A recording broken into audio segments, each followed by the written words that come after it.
இந்த இயேசு பிறந்ததனுடைய முக்கியமான நோக்கம் என்னன்னு கேட்டீங்கன்னா, மத்தேயு எழுதின சுவிசேஷம் 1ஆம் அதிகாரம் 21வது வசனத்தை நாம் வாசிக்கிறோம். யாராவது வாசிக்கிறோம்? மத்தேயு 1ஆம் அதிகாரம் 21வது வசனம். இங்கே நாம் பார்த்தோம், கிறிஸ்து ரட்சகர். கிறிஸ்து என்றால் இந்த உலகத்தை ஆளப்போகிறவர். அந்த கிறிஸ்து உலகத்தில் பிறந்தார்.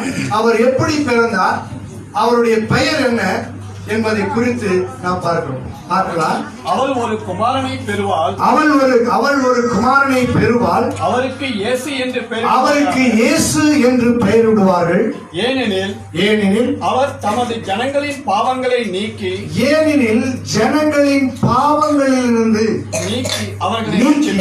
அவருடைய பாவங்களை நீக்கி அவர்களை மீட்டு பரலோகம் சேர்ப்பதற்காக அவர் இந்த பூலோகத்திற்கு வந்தார்.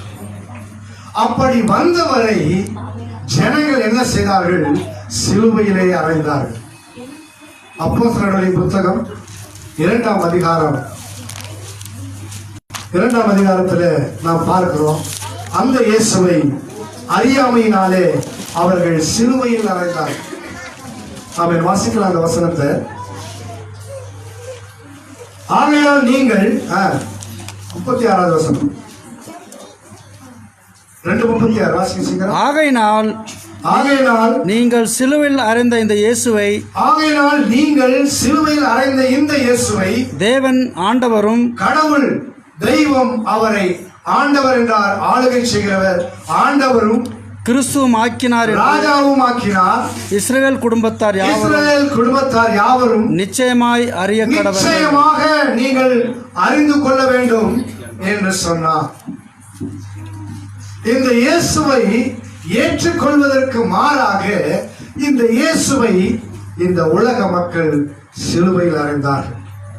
அவர் பிறக்கும் போது அவருக்கு பிரசவத்து நேரத்தில் அவர் இந்த உலகத்தில் பிறப்பதற்கு ஜனங்கள் இடம் கொடுக்கவில்லை. ஆனால் தொழுவத்தில் பிறந்தார். தொழுவத்தில் பிறந்த இயேசுவை ஏற்றுக்கொள்ளாமல் சிலுவையில் அறைந்தார்கள். ஆமென்.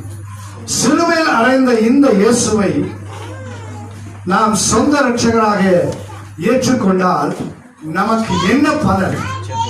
யோவான் எழுதின சுவிசேஷம் 1ஆம் அதிகாரம் 12ஆம் வசனம் என்ன சொல்கிறது? 11:12. ತಮಕ್ಕೆ ಸೊಂದಮಾನದಲ್ಲೇ ಬಂದಾರ್. ಅವರು ತಮಗೆ ಸ್ವಂತವಾದ ಜನರ ಮಧ್ಯದಲ್ಲಿ ಬಂದರು. ಅವರಿಗೆ ಸ್ವಂತವಾಗಿರುವ ಜನರು ಅವರನ್ನು ತಳ್ಳಿದರು. ಈ ಲೋಕವನ್ನು ಸೃಷ್ಟಿ ಮಾಡಿದ ದೇವರು ತನ್ನ ಮಗನನ್ನು ಈ ಲೋಕಕ್ಕೆ ಕಳಿಸಿದರು. ಈ ಲೋಕದ ಮಕ್ಕಳು ತನ್ನ ದೇವರು ಕಳಿಸಿರುವ ತನ್ನ ಮಗನನ್ನು தள்ளிதரு. 3வது முறையாக இயேசுவை தள்ளினார். இங்க நாம் பார்க்கிறோம், அந்த இயேசுவை நாம் ಏற்றுಕೊಳ್ಳುವುದனாலே எனக்கு என்ன கிடைக்கிறது? ಈಗ ಆ ಯೇಸು ಕ್ರಿಸ್ತನನ್ನು ನಾನು ಪಡೆದುಕೊಂಡ್ರೆ ನನಗೆ ಏನು ಸಿಕ್ಕುತ್ತದೆ? 12ನೇ ವಾಕ್ಯ ಹೇಳ್ತಾ ಇದೆ, அவருடைய நாமத்தின் மேல், ಕರ್ತನಾದ ಯೇಸು ಕ್ರಿಸ್ತನ ನಾಮದ ಮೇಲೆ ವಿಶ್ವಾಸ ಉಳ್ಳವர்களாக ನೀವು ವಿಶ್ವಾಸ ಇಟ್ಟು ಅವரை ಏற்றுಕೊಂಡು ಅವರನ್ನು ಪಡೆದುಕೊಂಡಿದ್ದರೆ ಎತ್ತನೆ ಪೇರ್ಗಳು ಎಷ್ಟು ಜನರಾಗಿದ್ರು ಅತ್ತನೆ ಪೇರ್ಗಳು ಅಷ್ಟು ಜನರು ದೇವರ ಮಕ್ಕಳಾಗಿ ಮಾರ್ಪಡಿಸುತ್ತಾರೆ. ಅವರಿಗೆ ಅಧಿಕಾರ, ದೇವರ ಮಕ್ಕಳಾಗಿ மாறுபடுத்தாரே. அதான் நான் ஆரம்பத்திலே சொன்னேன், மனசுதான் கடவுள் கேட்கிறார். உன் இருதயம் மாற்றப்பட வேண்டும். தெய்வத்துக்கு நேராக உன் இருதயங்களை ஒப்புக் கொடுக்க வேண்டுமே தவிர உன்னுடைய ஆசைகளையோ அந்தஸ்துகளையோ கொடுத்து அல்ல, உன் இருதயத்தை அவருக்கு கொடுக்க வேண்டும்.